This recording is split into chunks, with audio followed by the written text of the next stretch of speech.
সূরা ফাতিহা এইভাবে পড়ুন, পরই এসে সব কাজ করে দিয়ে যাবে।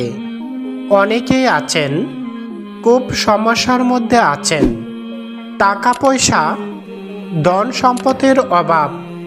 আবার অনেকেই আছেন ধন সম্পদ টাকা পয়সা আছে, কিন্তু একজন পার্টনার নেই, ভাই একজন সাথী নেই। অর্থাৎ যার যার সমস্যা আছে, আপনি চাইলে পরীর মাধ্যমে এই সমস্যা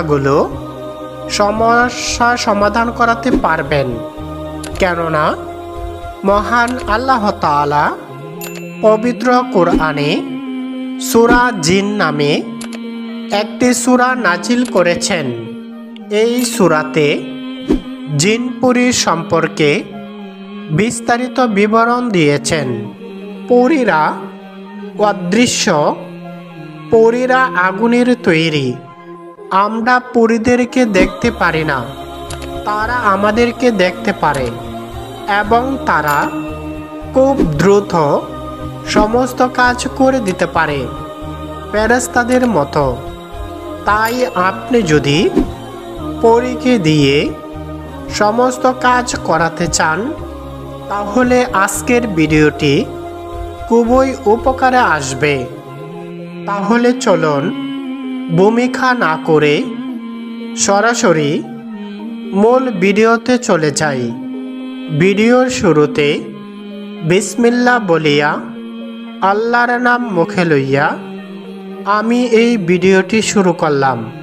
নবীর নামে দুরূদ পড়িয়া, নবীর নামের মালা আমার গলায় পড়িয়া, নবীর রওজায় চুম্বন খাইয়া আমি এই ভিডিওটি শুরু করলাম। হে আল্লাহ, এই মুহূর্তে যারা আমার এই ভিডিওটি দেখছেন, আপনি তাদের প্রত্যেকের সারা জীবনের গুনাহ মাফ করে দিন। সকলেই বলি আমিন। প্রিয় দর্শক শ্রোতা, আপনাদের কাছে আমার ছোট্ট একটা অনুরোধ, আমার ভিডিওটি যদি একটুকু ভালো লেগে থাকে, তাহলে আমাকে একটি লাইক দিবেন এবং মুশকিল আসান ইউটিউব চ্যানেলটি সাবস্ক্রাইব করে দিবেন। তো প্রিয় যুবক ভাইয়েরা, অনেক বিস্তারিত আলোচনা আমি সংক্ষেপে বলছি। আপনি যদি সূরা ফাতিহা দিয়ে পড়িয়ে আনতে চান, তাহলে ছোট্ট কিছু শর্ত আছে। যেমন 1 নাম্বার, আপনাকে 5 ওয়াক্ত নামাজি হতে হবে। নামাজ যদি না পড়েন, তাহলে এই আমল কাজে আসবে না। 2 নাম্বার, আপনার পিতামাতার বাধ্যগত হতে হবে। অনেকেই আছেন পিতামাতাকে মানেন না, এমনকি পিতামাতার ভরণ পোষণ নেন না। আপনার এই আমল কোনো কাজে আসবে না। তবে হ্যাঁ, আপনি যদি আপনার ভুল বা বেয়াদবির জন্য আপনার পিতামাতার কাছে মাপ চান এবং তারা যদি ক্ষমা করে, তাহলে এই আমল করার সাথে সাথে আপনার কাছে পড়ে আসবে। আশা করি বুঝতে পেরেছেন। আর যদি আপনার মা বাবা দুনিয়াতে বেঁচে না থাকে, আপনি মা বাবার সাথে বেয়াদবি করেছেন, তাহলে মা বাবার জন্য দোয়া করে আল্লাহর কাছে মাপ চাইবেন।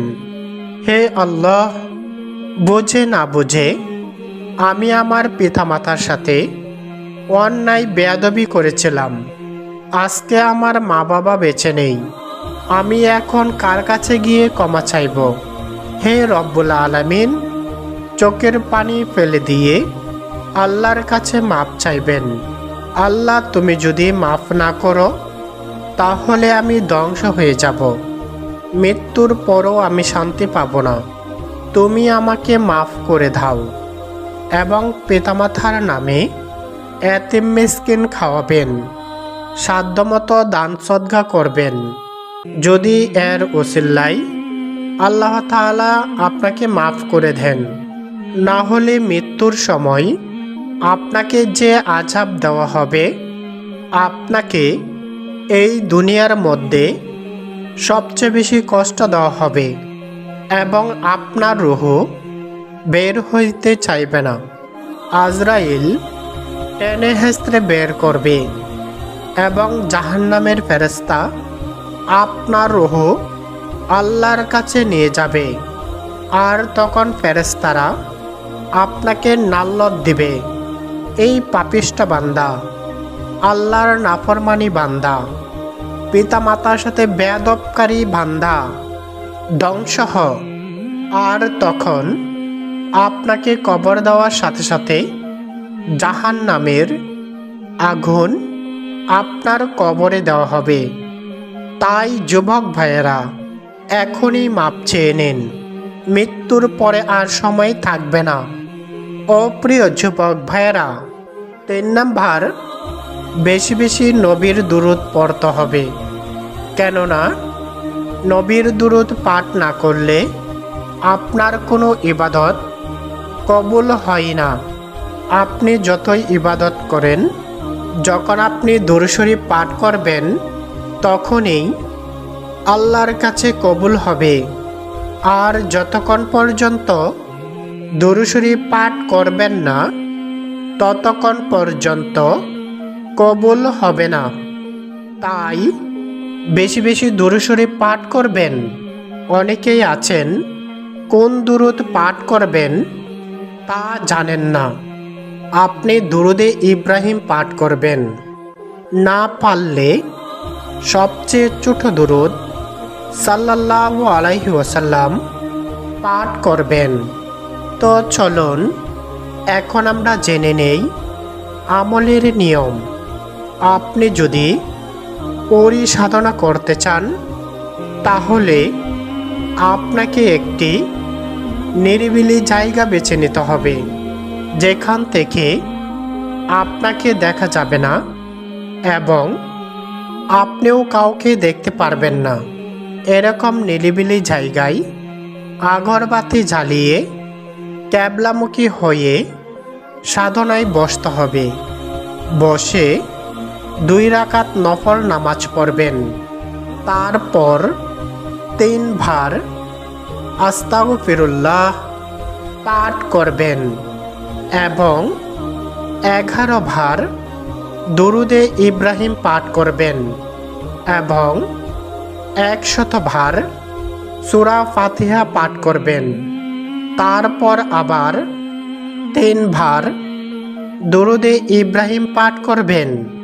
তারপর আপনি যেদিক দিয়ে পৌঁড়িয়ে আনতে চান সেদিক দিয়ে একটি ফুঁক দিবেন। ফুঁক দেওয়ার সাথে সাথে পরী আপনার ঘরে প্রবেশ করবে। প্রথমেই আপনি ছায়া দেখতে পাবেন, তারপর আপনি দেখবেন এবং বলবেন, আল্লাহর হুকুমে দৃশ্যমান হয়ে যাও। তখন সাথে সাথে সূরা ফাতিহার বদলে পরী দৃশ্যমান হয়ে আপনাকে সালাম দেবে। আপনি সালাম গ্রহণ করবেন। তবে পরীর সাথে কোনো বেয়াদবি করা যাবে না। পরীকে দেখে আপনি ভয় পাবেন না, আপনার কোনো ক্ষতি করবে না। আপনি যা যা কাজের কথা বলবেন সেই কাজগুলো নিমিষেই করে দিবে। তবে উল্টাপাল্টা কোনো কিছু বলবেন না। যদি উল্টাপাল্টা কিছু করেন বা বলেন, আপনার ক্ষতি হতে পারে। তো প্রিয় যুবক ভাইয়েরা, অনেক লম্বা আলোচনা অল্প সময়ে শেষ করলাম।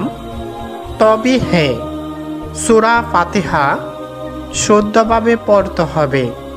আপনাদের বোঝার জন্য আমি একবার তেলাওয়াত করে দিচ্ছি। আউযু বিল্লাহি মিনাশ শাইতানির রাজীম। বিসমিল্লাহির রহমানির রহিম। কুল হুয়াল্লাহু আহাদ, আল্লাহুস সামাদ, লাম ইয়ালিদ ওয়া লাম ইউলাদ ওয়ালাম ইয়াকুল্লাহু কুফুয়ান আহাদ। বিসমিল্লাহির রহমানির রহিম। আলহামদুলিল্লাহি রাব্বিল আলামিন। আর রহমানির রহিম। মালিকি ইয়াউমিদ্দিন।